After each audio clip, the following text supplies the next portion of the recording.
The fear of missing out, most commonly called FOMO if you will, is a quite popular topic because several people struggle with it, and that's a side effect caused by social media.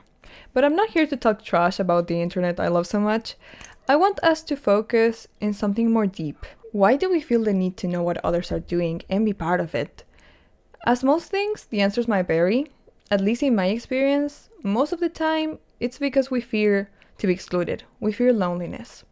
I remember that back in high school, I would panic if I missed school due to knowing that the next day my friend group would barely include me in everything and I would be uncomfortable, like I didn't belong with them, and I hated that feeling, that sensation of you're not good enough to be perceived, which didn't help to my already low self-esteem at the time. And then, despite the small extra maturity I acquired once I turned 18, the situation kinda repeated itself during the 2 years I studied digital design, where I found myself once again surrounded by people who made me be constantly trying to earn a spot. However, one thing I couldn't understand back then is that those who care and appreciate you would never trigger you that fear of missing out.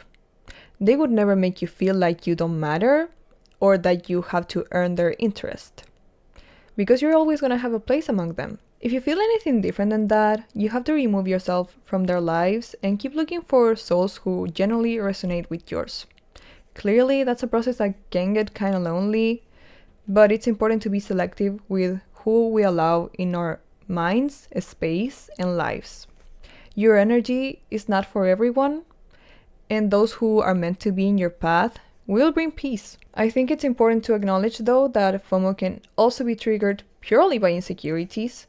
Sadly, that's never been my case, but if it's yours, I think the best you can do is communicate your feelings, needs, and concerns to the person or people involved so you can start healing that. If they actually value you, they'll understand you and take all in consideration, but if they see it as dumb or don't care, the result is pretty much the same as the previous scenario, which is living their lives and keep searching for those who genuinely listen to you and want your well-being. Now, focusing a little bit more in the needing to know what they're doing aspect, I believe, thanks to my experience, that this can be caused by two simple reasons. The more lighter one is just boredom.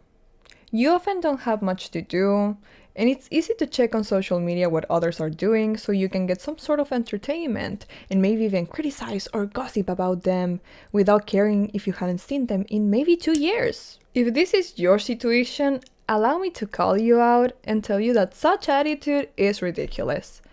Instead of doing that, find a new hobby, study something, focus on yourself, and work on yourself. Because checking their Instagram stories won't make your life better. Anyhow, the second motive is much darker. To escape your own mind, your own emotions.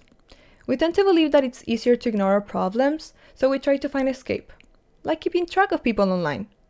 But what we fail to realize is that when your mental health is unstable, that doesn't help. It only leads to let all the chaos build up, enhancing the negativity or comparison, comparing ourselves to them, and as a result, we feel worse than before. What I can tell you about this is that it's a vicious cycle, and the only way of breaking it is through facing your problems.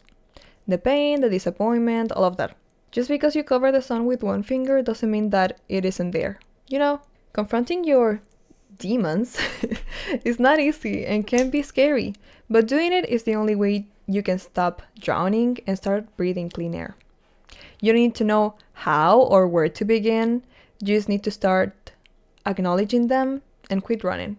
FOMO and that desire of knowing what's going on with others are something common, something that came with social media. But that doesn't mean they're healthy or you should allow them to define you, because your main priority, as long as you don't have kids, should be yourself, your healing, and welfare.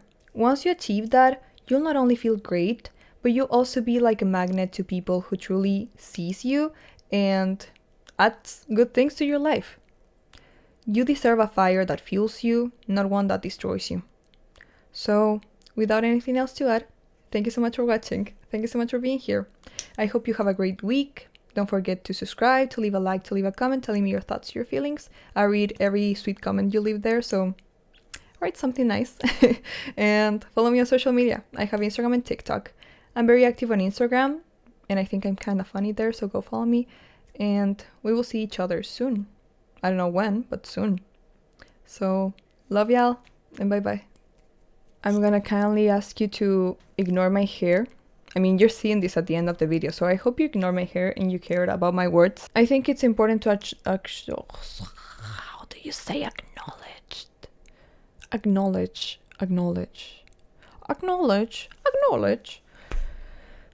Easy to check on social. God,